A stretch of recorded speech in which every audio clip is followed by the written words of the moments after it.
Well, Ilya Petrenko now joins me live from the forum with Russian Foreign Ministry spokeswoman Maria Zakharova.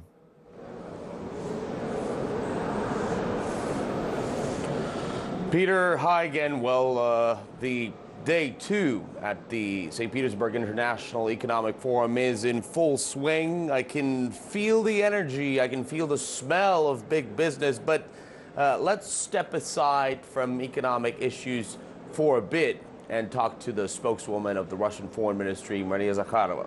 Maria, здравствуйте. Hello, Maria. Добрый день, добрый питерский день. Good afternoon in St. Petersburg. Yesterday I attended your briefing, and I have to be frank, it was one of the main highlights of yesterday. And you talked to Western journalists, it was a small vacation even. Could you say honestly, has it become more difficult to talk to them now? It's the same. If you are stable and you have a stable position, nothing can change this. Our official position is stable, it's unchanged, it's based on the consistency of the policy we pursue, and it's not affected by the present moment. It is largely based on facts, on the reality we have at hand. So the events, the developments we see, and the things that Western journalists find difficult are not important to us. So I don't know what I know what is my task. I know where I stand. I know what is my position. So it's very simple for me to voice my opinion. Of course, the intensity of work has gone up. There are a lot of fake news. It's a big problem. It's a problem for the Western neoliberal community, because there's so much disinformation, so many lies, that they are losing their audience. They're making the audience turn away from them. They destroy trust, reliability for new media, for Western information sources. That's what they're doing. They're distorting reality, distorting facts, and they're presenting these facts in a distorted and absurd light. So people will not believe them. They will refuse to accept this news. They won't treat them with seriousness. A lot is being said about fakes, fake news, about the importance of truth. And, you know, it was the Western community that declared it's at war with fakes. I don't want to play along anyone's words, but I would like to ask you, when the Western journalists come to your briefings, we heard it yesterday as well, always towards Russia, their accusation about violating international law, and one has the feeling like they want to get an admission out of you. Can you be frank? Russian officials, can they admit any mistakes during the special operation, or maybe diplomacy? You know, you're right.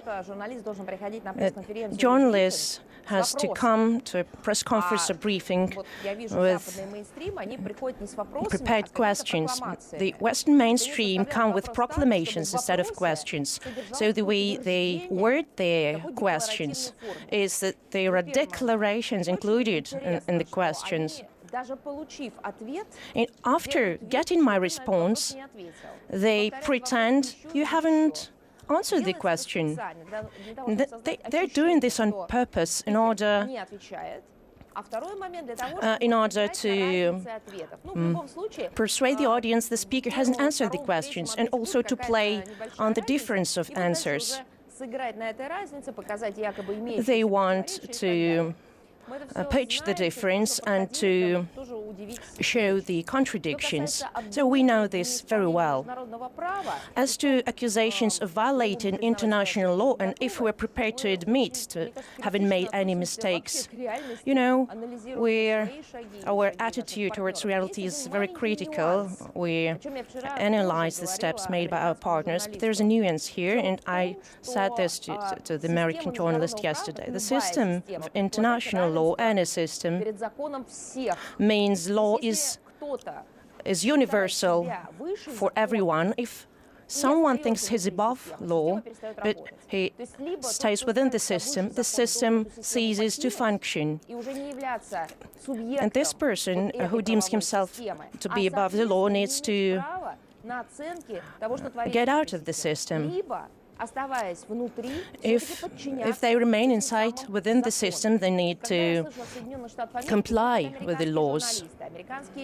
When American politicians, American public officials or journalists criticize Russia or hurl accusations at Russia of violating international law, I have a question. They, as a country, as representatives of this country, have they complied with international law? And I would go further. To what extent they are at all interested in preserving this international legal system, and what have they made to... They have made a lot to destroy this system. No country is ideal. It's a constant, and it's strange to be saying this. Each country has a right to its own position, its own viewpoint, and we respect the right of other countries to their own position, national interests and policies.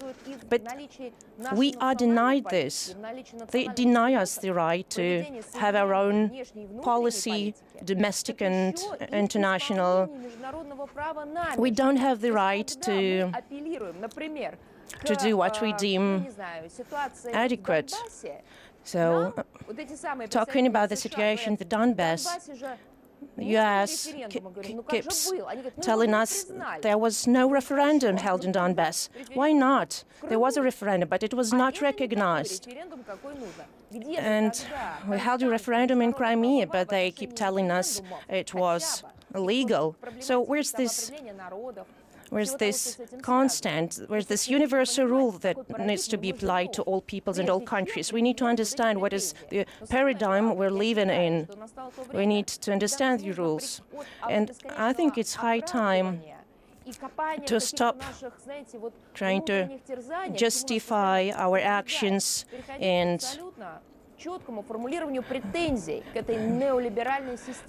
we need to ask the neoliberal system and to hold it responsible, because it has put the world to the edge of a precipice. They have supplied weapons to a country that is using these weapons against their own citizens, and they're doing everything they can to destroy the present-day system of international law. And I would like to ask you, which is more painful for the countries of your Atlantic bloc, counter-sanctions or a boomerang effect from their own sanctions? I'm not sure which one is more painful, but I see that we haven't provided answers to all the questions. Our response is pragmatic, and we are trying to take into consideration the consequences for Russia. It's not, shooting in response. It's a pragmatic analysis that takes into consideration our interests. But they who are deploying these sanctions, they need to realize what they're going to achieve. It's not moving from point A to point B. I think that Washington analyzed the possible consequences for the European Union, and they are okay with them. It's in the interests of the United States. They don't need rivals. They don't need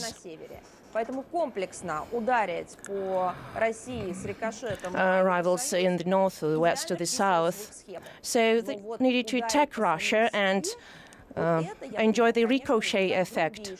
But, you know, it's wrong to be hitting themselves in the leg, and it was a mistake made by ideologists of the sanctions policy in Washington.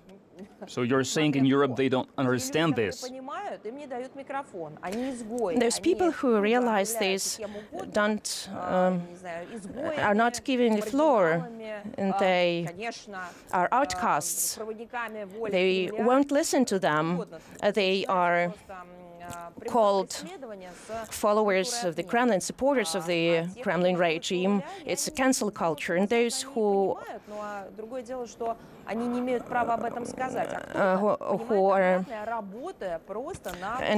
are leading these countries, they work for Washington. We have to come to terms with interpretation of the word patriotism. What does this term mean? It's not love for money, and it's not bargaining. And I get the impression that these people want money, first of all. And it's the most important thing for them. After they quit being prime ministers, ministers of foreign affairs and defense, and presidents, they want to continue living a good life in international foundations.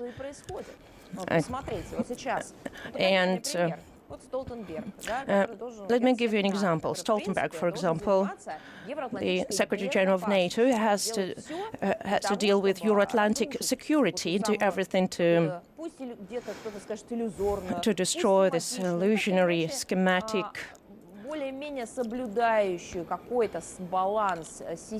system that preserves some kind of balance of strategic security in the world.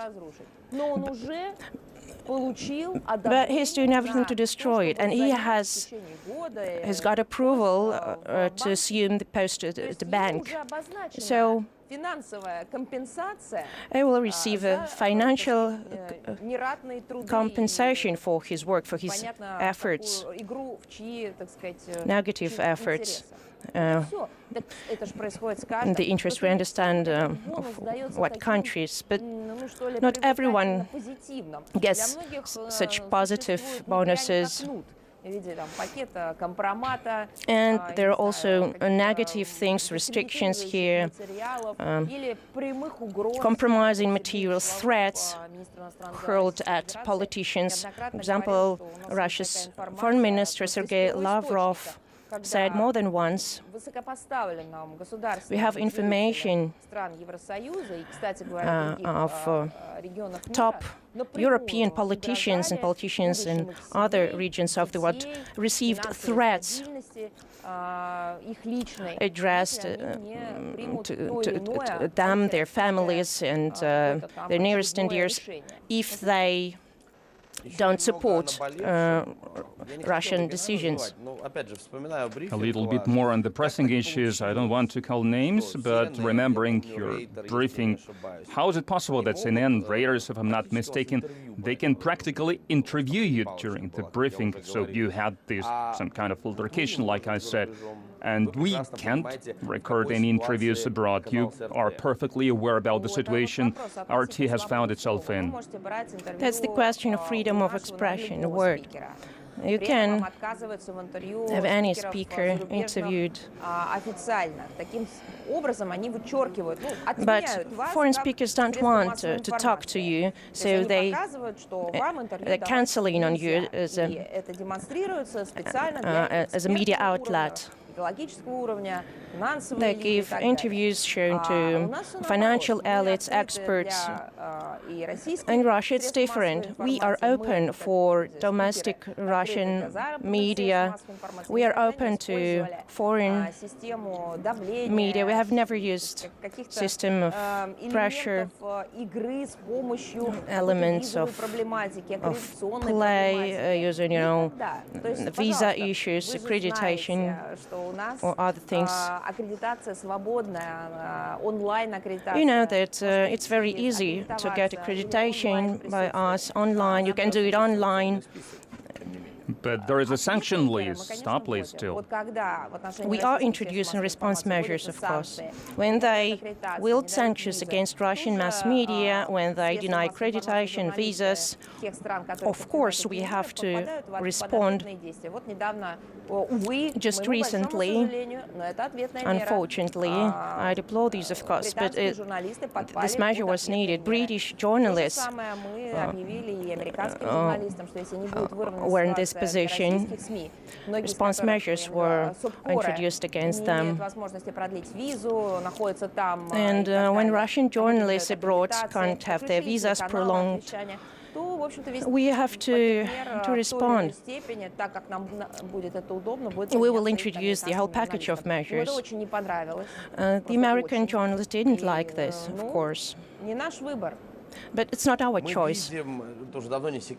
It's not a secret how strong is the pressure exerted by Washington on other countries. It's trying to stop from interacting with Russia. There are a lot of examples from India to Latin American countries. Do you feel it when you talk to your counterparts and colleagues? Maybe they are trying to justify their actions somehow. Which colleagues in particular? Your colleague from diplomatic corps of other countries, of these countries that I just listed. No. They understand that their countries suffer the most from response measures against diplomats, economic measures. And as I said, they are suffering even without these response measures. They're suffering from the policies pursued by their governments, Washington policies, blocking payments, cross-border payments, blocking bank accounts. Their producers can't sell their goods to Russia, can't manufacture what we need, so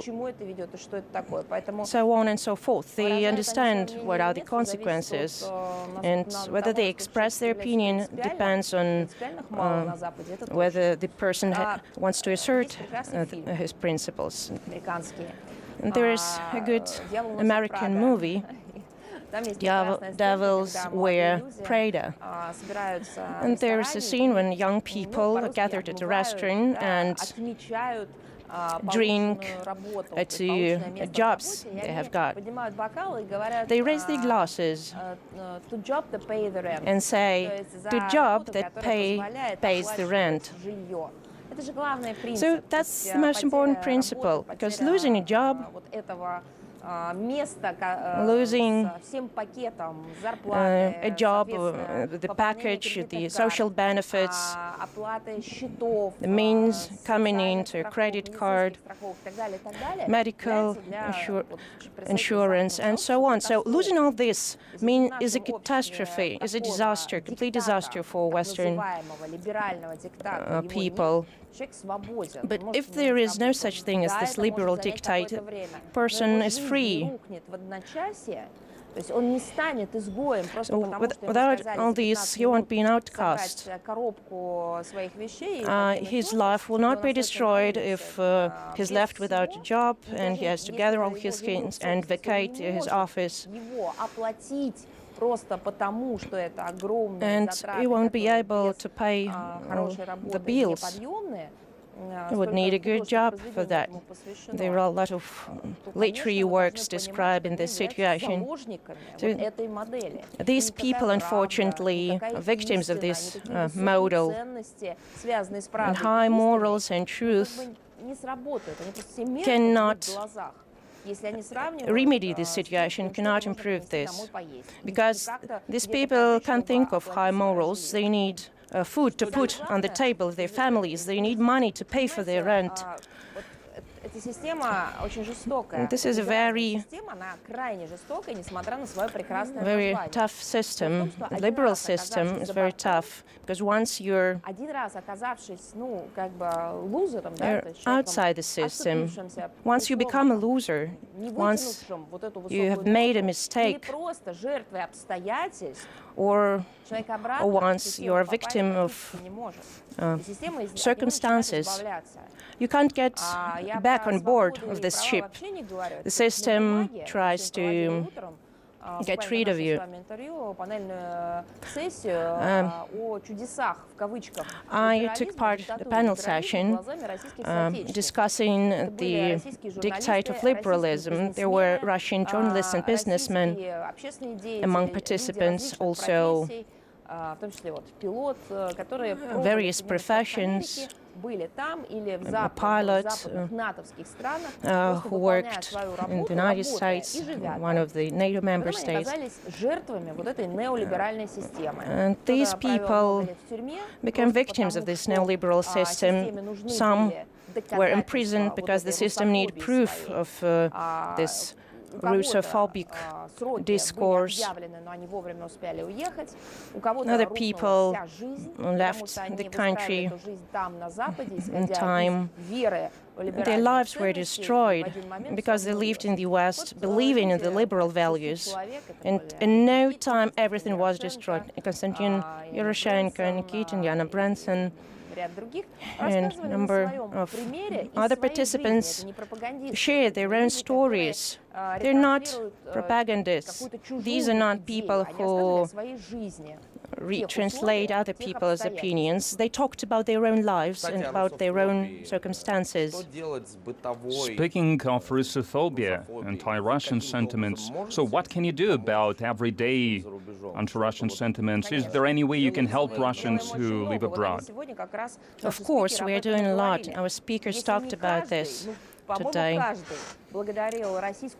Every one of them thanked Russia and Russian leaders and the agencies dealing with this for their input, for their contribution to saving their lives. Konstantin Yaroshenko started with this. That was his starting point. He said, if it were not for Russia, for the president, for the Ministry of Foreign Affairs and Russian diplomats, not for Russian ambassadors, he would have never made it to Russia, and he would die. He would rot in an American prison. He spent 10 years there, and there were no legal grounds for detaining him. It was a fabricated story by FBI. A Russian pilot who just did his job, and they said he planned to smuggle something across board. So everything was faked. All circumstances was faked. So, and he said that it was thanks to Russia, to people who are not indifferent, that that it was possible for him to get back to Russia and to leave his confinement. And Oleg Nikitin said the same thing. It's very important that civil society, lawyers, financial organizations, volunteers working together to assist these people. Public assistance is very important. Elena Branson, who dealt with problems of Russian citizens living in the United States, she accepted assistance, and she didn't want it to be published, to go public. She hoped that the American democracy would give her a chance to survive, because she believed the American democracy is true democracy. She wanted to prove she was innocent prove to the system that she was innocent. But, you know, it's what Orwell described in his works. It was impossible. And there was a very real sentence looming for her. And remember the history with Maria Butina, which is closely related to the work of your channel, of RT. She is a person who didn't mean to do anything illegal. She never did. And the American legal machine found some compromising materials. They used her email. Later, she sent calling people to join the efforts in order to improve Russian-American relations. And that's what civil society does. That's an example. Thank you very much. We always glad to see you with us, so we will be looking forward to see you.